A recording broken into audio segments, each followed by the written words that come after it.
mean, it's still in the United States, you cannot run for the presidency without pretending to believe in God. It's amazing. It's an amazing fact, right? When will that change? Someday it will, but we have just had almost no time, to experiment in this space and innovate in this space. Well, there's been some time. There've been some decades.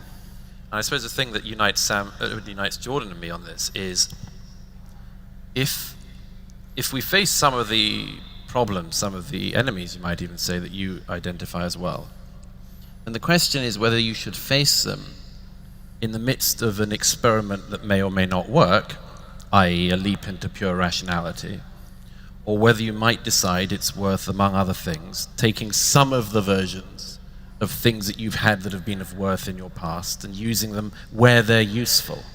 But what are you picturing there? Because there really is no leap, there's no global leap to pure rationality. There's this incremental erosion of religious answers to terrestrial questions. So there's, again, the moment you have a science of neurology, you begin to look at epilepsy not as demonic possession, but as a neurological problem. Before there's a science of neurology, you don't know what the hell's happening. Right, so into that space. Something obviously drove Douglas, I would say, in some sense, surprisingly, to make the assumption that one of the things that we need to do to defend whatever it is that we have of value in the West, assuming that we have anything of value, was something like the reincorporation of this religious substructure. So it's not something that I would have expected you to conclude. But what are you why picturing? did you conclude it? Well, partly for the reason I just suggested, that the leap into pure rationality, there's no evidence yet that it's going to work, or it's going to be enough, or enough people are going to be able to partake in it. But give me the precise place where you're worried that it's going to fail, and what are you imagining Well, doing? you think it's failing now. Yeah, let me give you one example. Yeah. And we may be in the midst of the discovery that the only thing worse than religion is its absence. And where are we discovering that? Look at the religions that people are making up as we speak. I mean, every day there's a new dogma, and you and I and Jordan have repeatedly tripped over those dogmas. Some usually survived, it has to be said, but they're stampeding to create new religion all the time at the moment.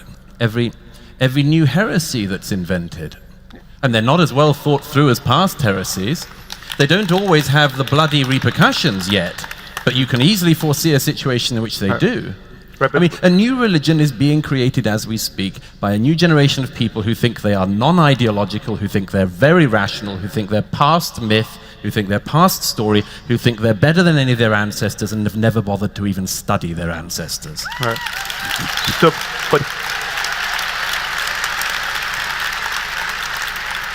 can't you say that dogmatism is the problem? The generic problem here is dogmatism, the firm belief in the absence of good argument and good evidence. And absolutely, we can agree that dogmatism of any kind has that danger, or will always have that danger. But the void also has a danger. The void that you can create if you throw out all the stories that helped get you to where you are also has this danger, because people come up with these new stories. And every day's news now is about this. Our politics is now basically about this.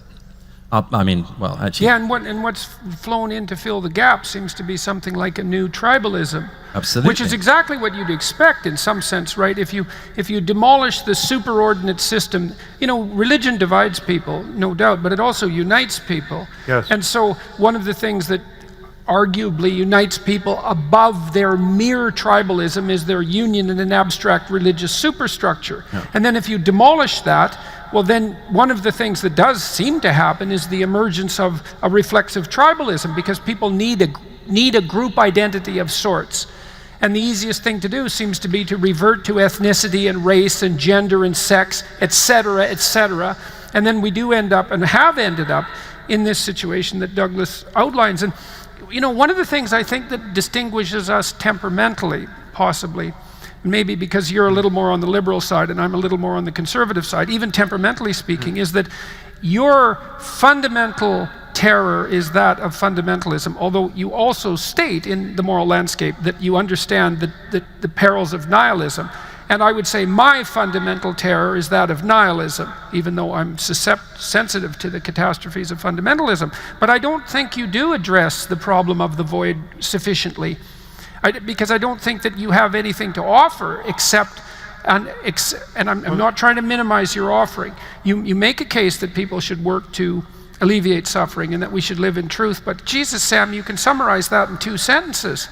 It doesn't have the potency of the fictional, literary, artistic substructure that seems necessary to make that into something that's a compelling story. Well, so this is where we might disagree. This could be a fundamental disagreement, because I don't see the problem of nihilism the way you do, or the way it's advertised. Like once you rip out the false certainties and the bad evidence and the bad arguments and the mere dogmas imposed on us by prior generations, that hole never closes safely with anything else. You have to put something in its place that's shaped just like that, some other false certainty or some other story.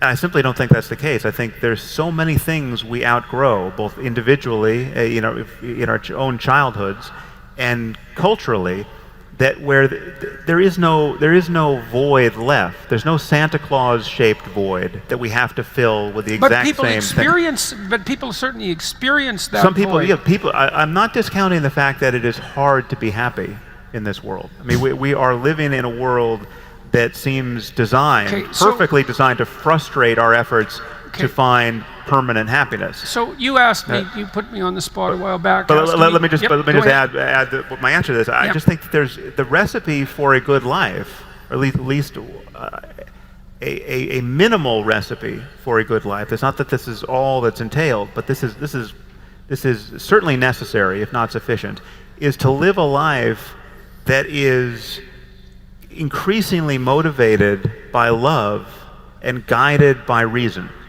Right? You can't go very far wrong if you are motivated by love and guided by reason. Right? And the problem is that. Well, the first thing I would say about that is, to me, that's a recapitulation of the Judeo-Christian ethic, which is that you should be guided by love and use logos to serve that. Except you got to read the fine print on reason. No, I didn't say reason. I said logos, because that's something that's deeper than reason. There's the Jesus smuggling. Yes, exactly. Well, yes, definitely. I said it would happen. Okay, so, but so look, I've been trying to. Part of the reason that I'm doing what I'm doing is to try to address the void, let's say, and I suspect that many of you are actually here because you would like to have the void addressed. And so the way it looks to me is something like this, and this is what I've derived in part from my studies of religious tradition. So I could say that at the beginning of Genesis, for example, there's a proposition that it's truthful speech that generates habitable order from chaotic potential. That seems to me to be the fundamental narrative, and I do believe there's something dead accurate and real about that, because we do generate the world as a consequence of our communicative effort. And then there's a second proposition, which is that the world that we generate from the chaos of potential is habitable to the degree that the communication that we engage in is truthful. And that's why God, who uses the logos at the beginning of time to generate the world, is able to say that his creation is good. The proposition is the world you bring into being through truthful speech is good. And that's the image of God that's implanted in man and woman. And there's a grandeur about that idea. And you think, well, you don't need the grandeur because it's just a fiction. It's like, just wait a second here. It's not just a fiction, unless you don't believe that in some manner you partake in the creation of the world and that you have an ultimate responsibility that might well be described as divine to participate in that process properly, truthfully, and with love. And there's every reason to think that that's an elevated ideal so high that it's worthy of conceptualizing as divine, and also to presume that it represents some fundamental metaphysical reality. And that's a lot more powerful than you need to be good. Yes, but the problem here, Jordan, is that I could do exactly what you just did with Buddhism or Hinduism. And it is just as grand and just as deep and just as anchored to the first-person experience of contemplatives who've taken that as far as they could take it. People Well, then I would say, monastics. Sam, you should do that and see how people respond to it. Well, no, because I Yes, no, seriously. No, because I see the end of the game. It doesn't arrive where I want to get to, where we need to get to, because it would be to different effect. There are different claims ultimately about the status of truth and good and evil, and about the beginning of the world and the fate of a human consciousness after death. They're completely irreconcilable worldviews.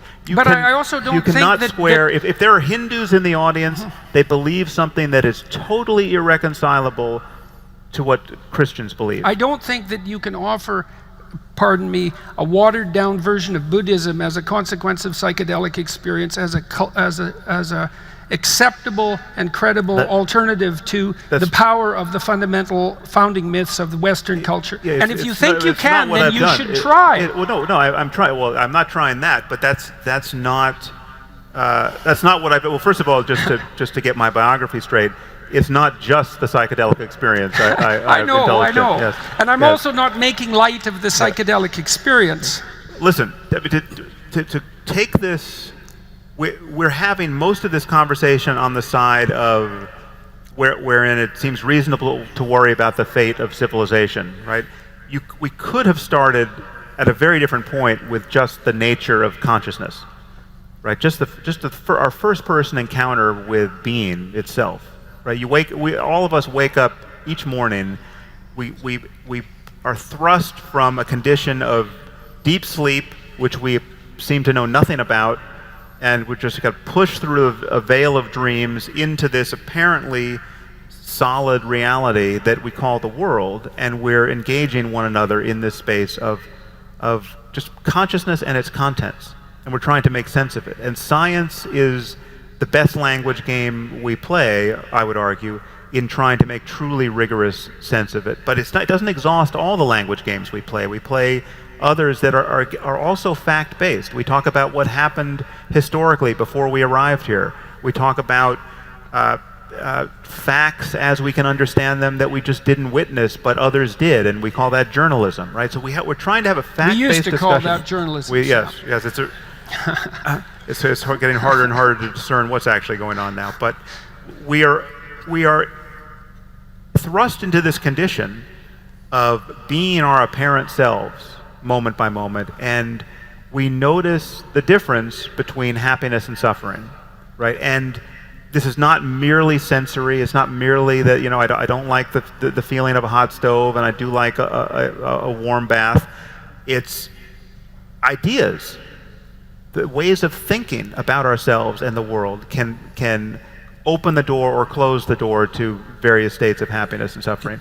And religion leverages that. The difference between believing that your dead child is in heaven with Jesus and not being able to believe that is enormous, right? I want to ask a specific, though.